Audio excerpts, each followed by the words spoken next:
Hello tout le monde, on espère que ça joue, on est content de vous retrouver aujourd'hui pour une nouvelle vidéo et ça y est, ça a pris le temps d'arriver, on a eu un bel été jusqu'à présent, mais l'automne est enfin là, parce que c'est le moment déjà de remettre nos beaux vêtements, de se réhabiller un petit peu, et puis surtout de partir en ville ou d'aller en campagne pour filmer avec des belles couleurs chaudes, des couleurs un peu automnales. Ouais, c'est un peu notre saison en matière de direction artistique. On attendait cette saison avec impatience pour pouvoir enfin vous présenter probablement le plus gros projet en matière de bracelets en cuir après des mois et des mois de brainstorming, de dessin, de réflexion avec l'atelier à Genève pour pouvoir enfin vous proposer le bracelet le plus prestigieux et le plus qualitatif qu'on vous aura jamais présenté de toute notre vie. Donc nous sommes heureux de pouvoir vous présenter aujourd'hui dans cette vidéo notre nouveau bracelet, le Melusa.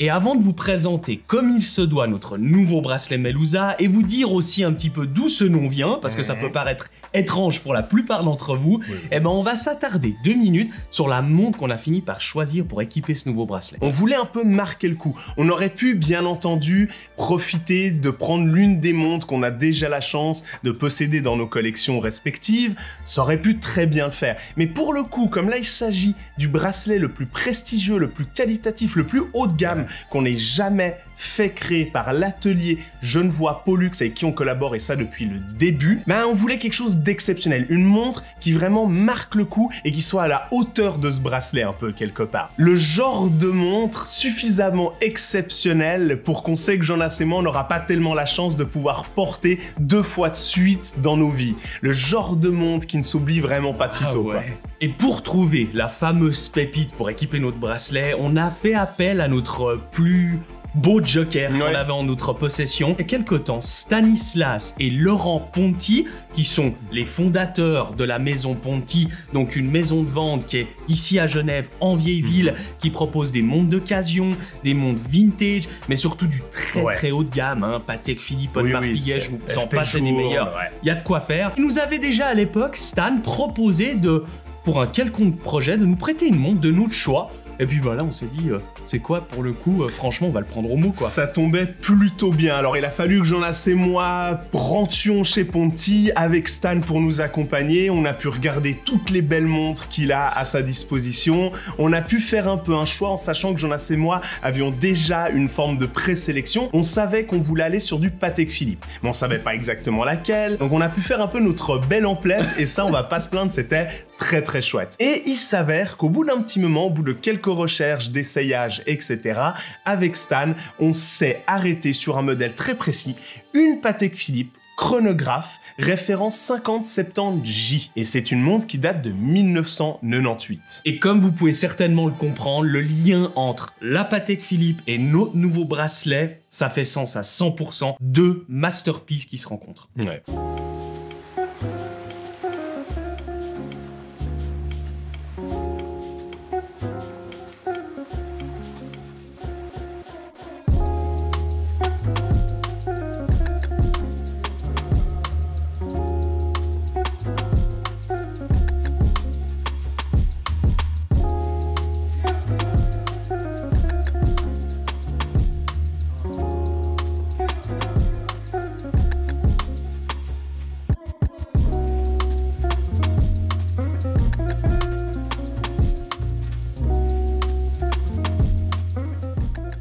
Autant pour ce qui est de la notion de masterpiece pour cette Patek Philippe chronographe, je pense que c'est assez évident pour toutes et tous. Patek Philippe est une marque suffisamment légendaire pour que les gens imaginent bien dans leur esprit que c'est une masterpiece. Ne vous inquiétez pas, forcément dans la suite de vidéos, on va vous expliquer tout ce que cette montre renferme parce que je peux vous dire qu'elle en a sous le capot. Mais en ce qui concerne le bracelet cuir Melusa, c'est peut-être un peu moins évident au début comme ça de comprendre pourquoi on estime que c'est une masterpiece, mais on peut vous garantir que c'est pas si compliqué que ça de comprendre pourquoi c'en est une. Quand on parle de bracelet pour montre en cuir, au final, il y a un certain nombre de standards qu'au moment de la fabrication, on peut choisir de respecter ou non. Des critères et des finitions quelque part qui vont permettre de pouvoir déterminer si un bracelet est fait dans les règles de l'art et de l'artisanat jusqu'au boutisme, plus ou moins, ou même potentiellement pas du tout. Et Jonas et moi, quand on a commencé cette aventure de bracelet en cuir pour montre, il y a de ça maintenant bientôt 2 ans, eh ben on a fixé les plus hauts standards de qualité qu'il était possible d'avoir. Pour nous, il y a 3 critères qui peuvent vraiment définir ce standard de qualité ultimum quelque part. Le premier, c'est 2 finitions, c'est-à-dire la finition rembordée, c'est une finition qui fait toute la différence, aussi bien d'un point de vue esthétique que d'un point de vue durabilité pour votre bracelet. C'est aussi une finition qui peut être faite uniquement à la main, donc là ça témoigne d'un certain savoir-faire. Il y a aussi la terminaison cousu main, là aussi ça va beaucoup participer à l'esthétique du bracelet et à la durabilité dans le temps, là aussi c'est un témoin de savoir-faire génial. Et puis le troisième critère, c'est clairement le choix des cuirs, les tanneries, comment le cuir est fait, d'où il vient, le côté éthique à la fois et le côté qualitatif et prestigieux quelque part. Et justement, c'est intéressant de savoir qu'il faut faire la part des choses entre à la fois la notion de qualité, qu'en est une, et la notion de prestige. Et ce qui est génial avec ce bracelet-là, c'est clairement il combine ces 2 notions. Il a la qualité, puisque ça ne déroge pas à la règle. C'est un bracelet qui, à l'origine, est pensé, brainstormé et dessiné par Jonas et moi. Ça nous prend un certain temps, il faut qu'on trouve l'inspiration. Généralement, c'est un univers, parfois du vêtement, parfois de l'horlogerie, très souvent, qui nous inspire ça.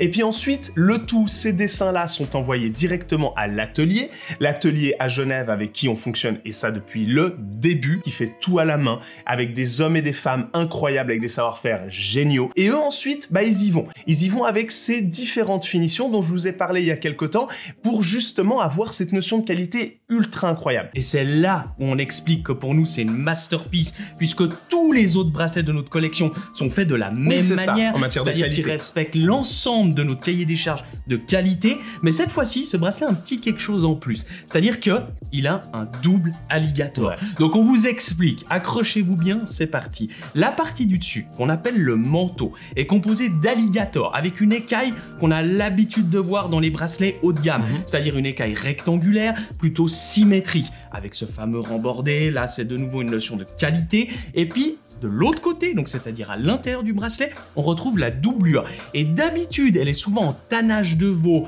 végétal, éventuellement hypoallergénique comme on a l'habitude de faire. Et ben cette fois-ci on s'est dit qu'à cela tienne, on va la jouer de nouveau alligator, et on a fait le choix d'un flanc d'alligator. Vous le connaissez bien, il est présent déjà sur le Sprezzatura, et ben cette fois-ci on l'a utilisé comme doublure. Donc imaginez-vous, vous avez un double alligator, et une chose qu'il faut prendre en compte aussi, c'est que à part nous, en fait, c'est pas compliqué. Il n'y a que la maison FP Journe qui sont capables de le faire avec les standards de qualité qu'on a imposés et avec la qualité des cuirs qu'on utilise. Autant du double alligator, si vous allez dans des très grandes maisons de fabrication de bracelets en cuir qui existent dans le monde, vous allez pouvoir en trouver. C'est très rare et vous verrez, c'est très cher, mais ça existe. Pour avoir du double alligator, comme Jonas vient de vous l'expliquer, et en plus de ça, combiner donc le côté qualité, donc c'est-à-dire le rembordé, le cousu main, le tout fait dans un atelier à Genève, avec des cuirs provenance de tannerie incroyables, et ben là, par contre, vous trouverez pas. Et pareil, vous trouverez pas à un prix aussi compétitif que le nôtre. Donc ça, on en est vraiment ultra fiers. C'est pour ça que ce bracelet-là, c'est clairement notre masterpiece qu'on n'a jamais créé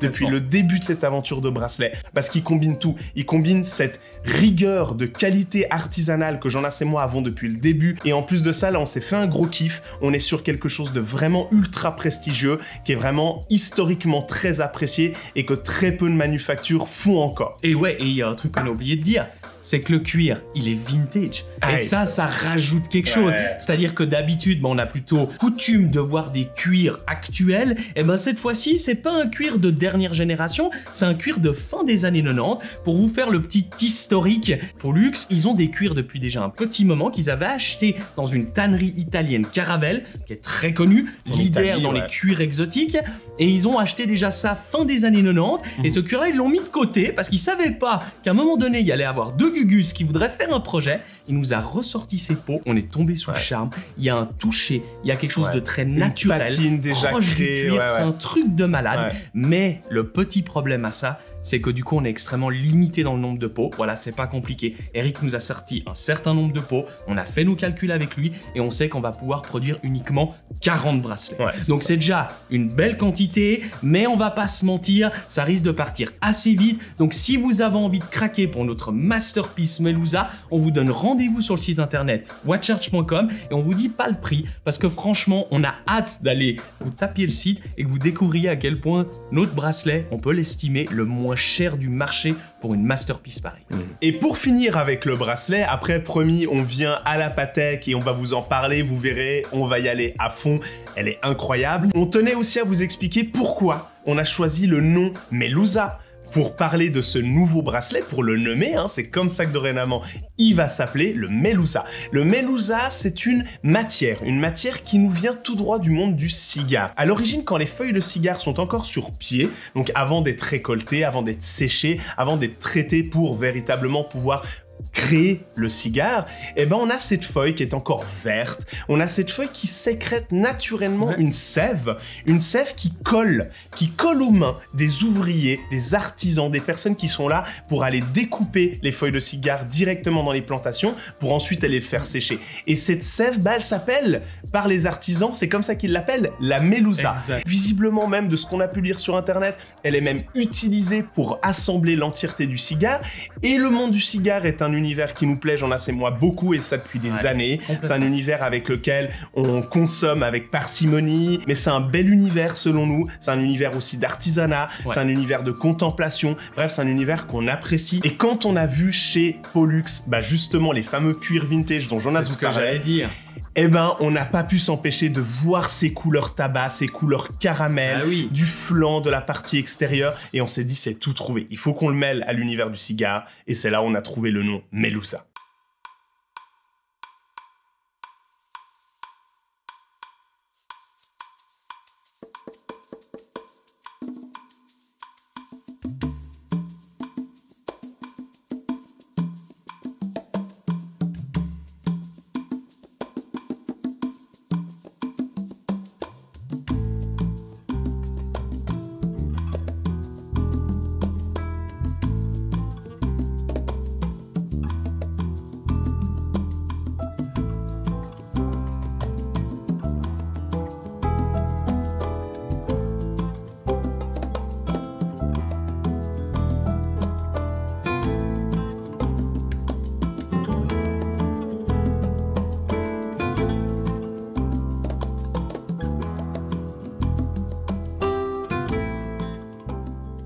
Place à l'une des stars de cette vidéo, soit la Patek Philippe chronographe. Je pense que Patek Philippe, la maison n'a plus forcément besoin de la présenter. Non. Elle se présente d'une certaine manière toute seule, mais petit rappel historique, c'est une maison qui est née en Suisse et notamment à Genève en 1839, une manufacture de haute horlogerie qui a pas mis très longtemps à s'imposer dans le milieu de l'horlogerie, dans le décor horloger suisse, comme étant l'une des manufactures, si ce n'est la manufacture de haute horlogerie la plus importante qui existe au monde. C'est pas si évident de mettre la main dessus parce qu'à la fois bah, c'est des montres extrêmement chères et d'autant plus que c'est des montres qui sont extrêmement peu disponibles. Donc ça rend le challenge pour Alexis et moi pour faire une review assez compliqué, à tel point que ça fait maintenant plus de 3 ans qu'on n'a pas filmé de Patek Philippe depuis la review de la Patek Philippe Nautilus 5711 1R. Et je peux dire que celle-là elle m'a marqué. Ça date. Hein.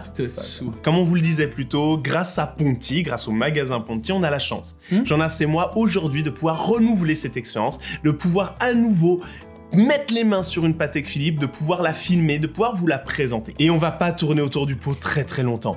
Au final, malgré le fait que Patek Philippe soit bel et bien une manufacture très populaire, très célèbre, voire limite peut-être d'un certain point de vue un peu trop, c'est-à-dire qu'on est très loin de l'indépendant un peu caché comme ça, un petit peu alternatif, qu'on connaît pas trop, etc.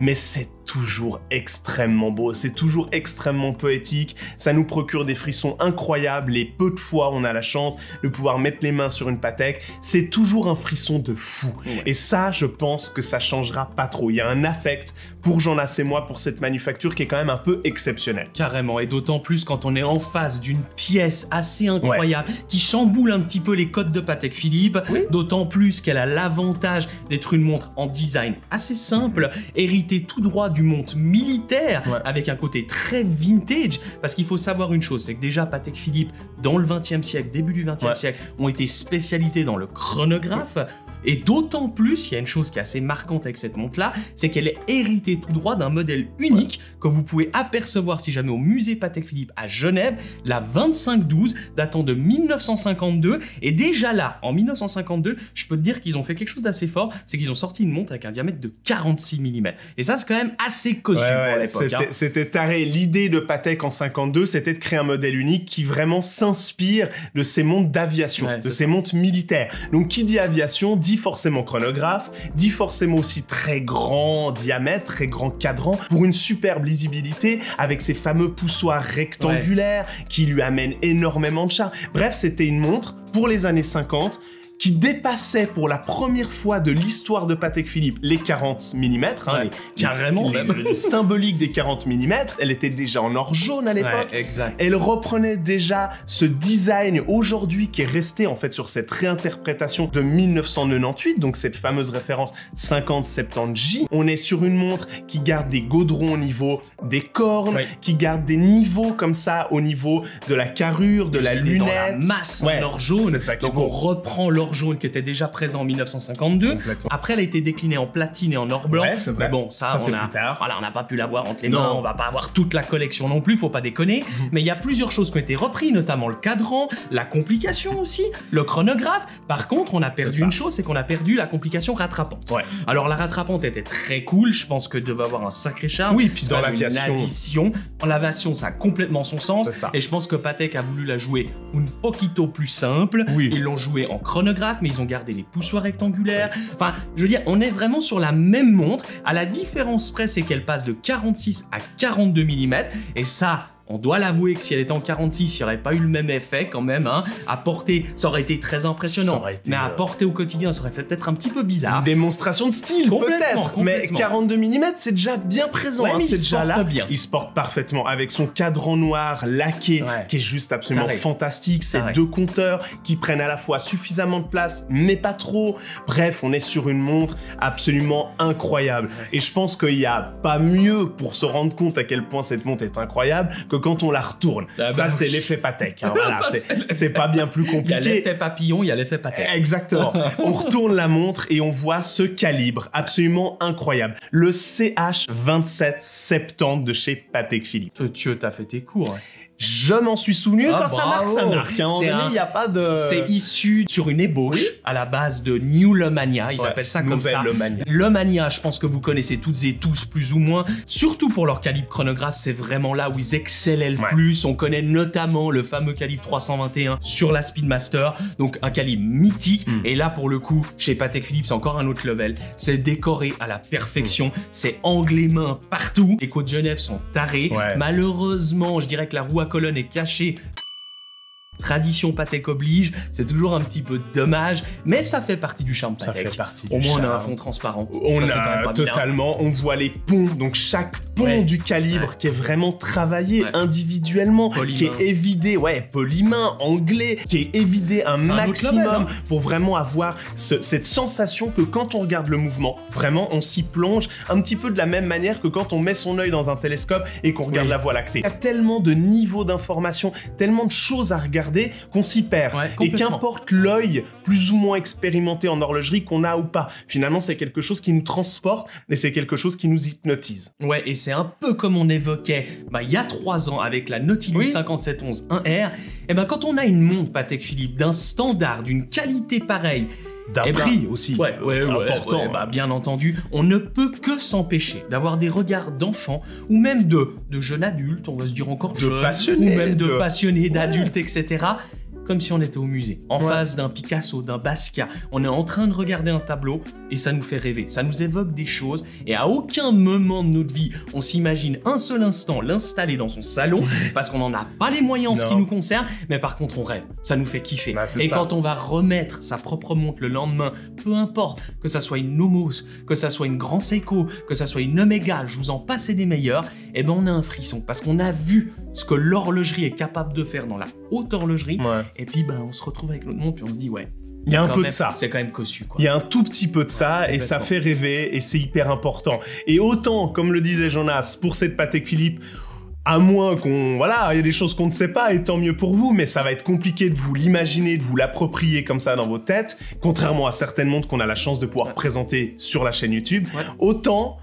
on revient un peu au bracelet Melusa. On est sur l'équivalent en matière de bracelet que Patek l'est en matière d'horlogerie.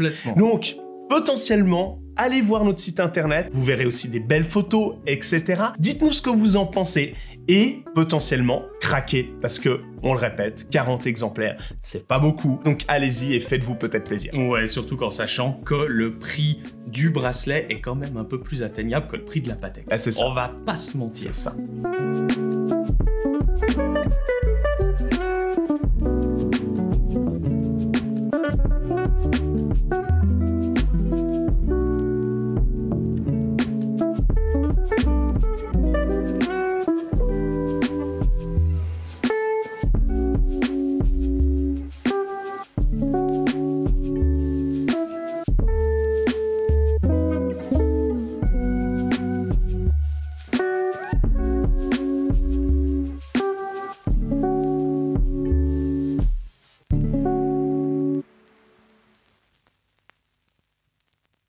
Et c'est marrant que cette vidéo tombe 3 ans après, avec une nouvelle Patek Philippe. Et on se rend compte d'une chose, c'est que déjà le chemin parcouru est assez immense. Et ça, c'est vraiment cool.